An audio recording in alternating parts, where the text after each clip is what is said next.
Hello everyone, welcome back to my channel best care of pregnancy. नमस्कार दोस्तों, मैं हूं आपकी दोस्त प्रतिभा। बहुत स्वागत है आपका बेस्ट केयर ऑफ प्रेगनेंसी में। सो फ्रेंड्स, आज के इस वीडियो में बात कर रहे हैं कि प्रेगनेंसी का दूसरा और तीसरा महीना इतना ज्यादा इंपॉर्टेंट क्यों होता है। अगर आप प्रेग्नेंट हैं और आपने जस्ट कंसीव किया है तो आपको भी पता होना चाहिए कि प्रेगनेंसी में दूसरा और तीसरा महीना इतना ज्यादा इंपॉर्टेंट क्यों होता है। इसके साथ ही क्या ट्रीटमेंट चलता है, जब आप डॉक्टर से विजिट करेंगे तो आपका क्या ट्रीटमेंट चलेगा वो भी हमने ऑलरेडी कल शेयर किया हुआ है। तो वो वीडियो भी आप जरूर देख लीजिएगा ताकि आपको आगे के अपने ट्रीटमेंट के बारे में पता चल सके कि इसके बाद जब आप डॉक्टर से मिलने जाएंगे तो आपका क्या क्या ट्रीटमेंट स्टार्ट हो सकता है।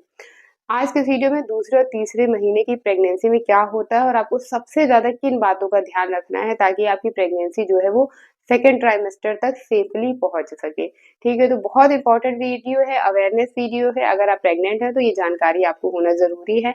अगर नहीं है और कंसीव करने की सोच रही हैं तो भी आपको जानकारी होना जरूरी है। तो चलिए वीडियो कंटिन्यू करते हैं। अगर आपको हमारे वीडियो अच्छे लगते हैं तो प्लीज वीडियो को लाइक करिएगा। अगर आप पहली बार हमारा चैनल देख रहे हैं तो प्लीज इस चैनल को सब्सक्राइब कर लीजिएगा। बहुत सारे व्यूअर्स हैं जो वीडियो देखना पसंद करते हैं, वीडियो को लाइक करते हैं, कमेंट करते हैं, बट वो सब्सक्राइब करना आई थिंक भूल जाते हैं। तो प्लीज मेक श्योर कि आपने चैनल को सब्सक्राइब किया हो अगर आपको वीडियो अच्छी लगी है तो सेकंड मंथ जो होता है प्रेगनेंसी का, ये वो महीना होता है जब आप प्रेगनेंसी टेस्ट करते हैं और टेस्ट पॉजिटिव आ जाता है। क्योंकि टेस्ट पॉजिटिव सेकंड मंथ में ही आता है, तब तक आपकी प्रेगनेंसी को एक मंथ ऑलरेडी कंप्लीट हो चुका होता है। प्रेगनेंसी का जो फर्स्ट मंथ होता है वो पता नहीं चलता है जनरली किसी को। जब तक पता चलता है तब तक सेकंड मंथ आ चुका होता है, प्रेगनेंसी 5 वीक की या अराउंड 6 वीक की हो चुकी होती है। अब इसी सेकेंड मंथ में ही पहला अल्ट्रासाउंड होता है, इसी सेकेंड मंथ में आप डॉक्टर से विजिट करते हैं, इसी सेकेंड मंथ में आपका प्रेगनेंसी का ट्रीटमेंट जो पूरे 9 मंथ आपका चलना है वो यहीं से स्टार्ट हो जाता है। तो ये कितना इंपॉर्टेंट मंथ है कि आपका टेस्ट इसी पॉजिटिव आया, आपने डॉक्टर से कंसल्ट किया, आपकी ट्रीटमेंट स्टार्ट हुई, आपका फर्स्ट अल्ट्रासाउंड हुआ, आपने अपने बेबी को देखा, आपने अपने बेबी की हार्ट बीट सुनी। तो ये बहुत ही इंपॉर्टेंट मंथ होता है सेकेंड मंथ।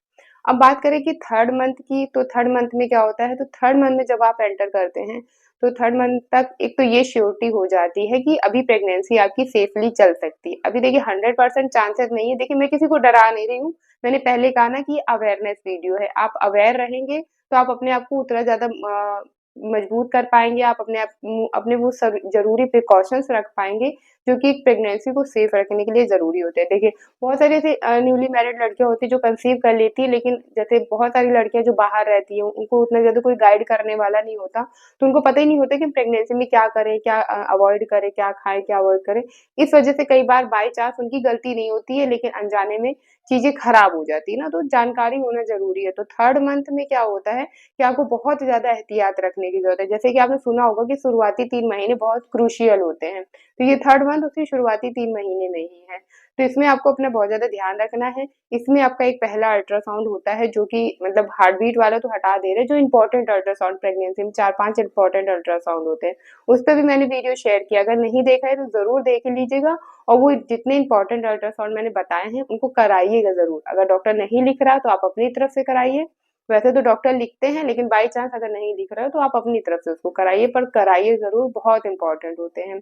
तो जो एक तीसरे महीने में अल्ट्रासाउंड होता है वो एंटी एनबी स्कैन होता है, जो कि डाउन सिंड्रोम एक क्रोमोसोमल बहुत खराब सी बीमारी है। क्रोमोसोमल एबनॉर्मेलिटी होती है जिसमें बच्चे की गर्दन मोटी हो जाती है, आंखें बड़ी बड़ी हो जाती है, बच्चा ठीक ना रह जाता है, बौने साइज का रह जाता है, उसकी ग्रोथ नॉर्मल बच्चों की जैसी नहीं होती, उसकी लाइफ स्पैन जो नॉर्मल बच्चों जैसी नहीं रहती है, उसका खेल कूद, उसकी एक्टिविटी, उसकी मेंटल हेल्थ नॉर्मल बच्चों जैसी नहीं होती है। तो ये बहुत खराब सी बीमारी होती है जो कि क्रोमोसोम की वजह से होती है। अब इसको चेक करने का भी तरीका है, इसीलिए ये अल्ट्रासाउंड तीसरे महीने में होता है प्रेगनेंसी के।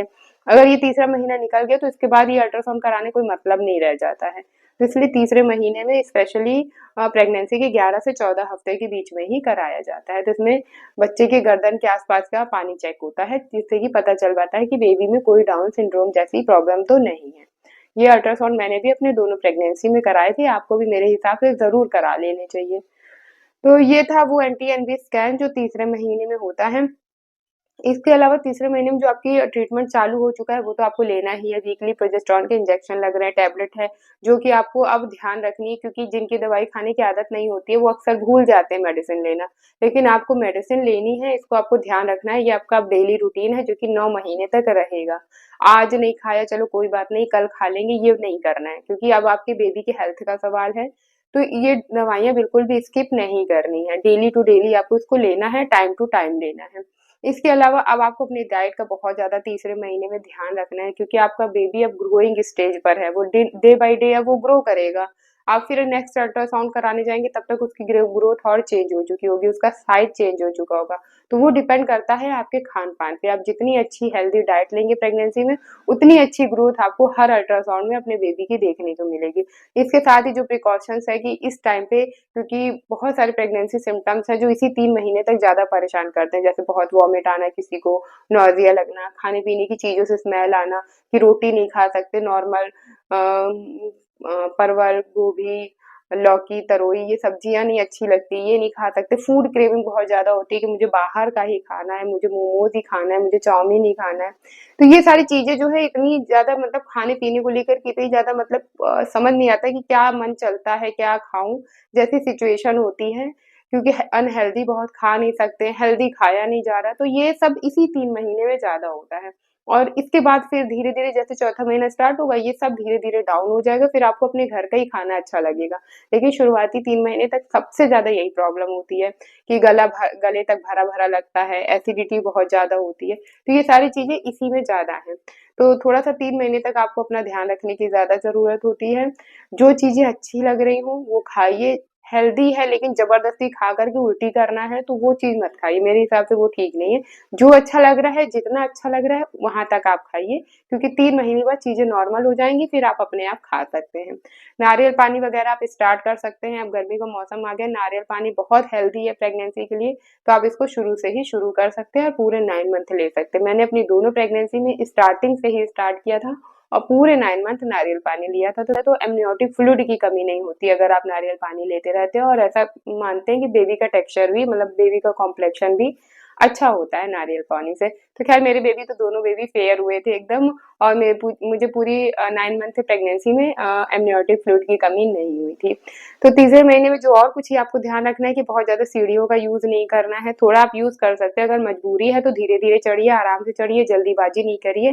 तो क्योंकि अभी आपने कंसीव किया है तो कई बार भूल जाती हैं लड़कियाँ कि हमने कंसीव कर लिया है, तो वो पहले जैसी अपनी लाइफ वैसे रहने लगती हैं। तो ध्यान रखिएगा, बहुत देर तक बैठ के कपड़े नहीं धोने हैं एक जगह पर, सीढ़ियाँ अप डाउन बहुत ज़्यादा नहीं करनी है, ट्रैवलिंग अवॉइड करनी है शुरुआती के 3 महीने, रिलेशन अवॉइड करना है, बिल्कुल भी रिलेशन इस समय नहीं बनाना है आपको, सेकंड ट्राइमेस्टर में बनाना है, वो भी अपने डॉक्टर से पूछ के, और वो भी आप अपनी प्रेगनेंसी कंडीशन देख करके तब करिएगा। तो ये कुछ चीज़ें हैं, ये कुछ एहतियात हैं जो जिनका आपको ध्यान रखना है। बाकी क्या खाना है, क्या अवॉइड करना है, इस पे तो ऑलरेडी पहले भी मैं 3-4 वीडियो शेयर कर चुकी हूँ, तो आप जाकर के वीडियो लिस्ट में देख सकते हैं। तो ये शुरुआत जो प्रेगनेंसी, तो ये जो प्रेगनेंसी के 2 और 3 महीने होते हैं ना, ये बहुत ज़्यादा इम्पोर्टेंट होते हैं। और 1 मंथ तो मैं पहले ही बता चुकी हूँ कि 1 मंथ में क्या होता है। आपने वो वीडियो नहीं देखा है तो इस वीडियो के एंड में वो भी मिल जाएगा। तो ये वीडियो तो ये जितनी अवेयरनेस मैंने बताई है, इनका ध्यान रखिएगा, तो आपका ये फर्स्ट ट्राइमेस्टर जो है ना, ये बिल्कुल सेफली निकल जाएगा और आपका सेकंड ट्राइमेस्टर आ जाएगा। सेकंड ट्राइमेस्टर में एंटर करने का मतलब है कि अब आपकी प्रेगनेंसी काफ़ी हद तक सेफ हो चुकी है, आपका बेबी भी सेफ है। तो जो भी एहतियात रखने होते हैं, जो भी प्रिकॉशंस रखने होते हैं, वो 3rd मंथ तक ही होते हैं, जो कि मैंने आपको इस वीडियो में बता दिए। Thank you so much for watching. Video अच्छा लगा हो तो please like, share and subscribe. Bye, see you soon, stay happy and stay healthy. नमस्कार।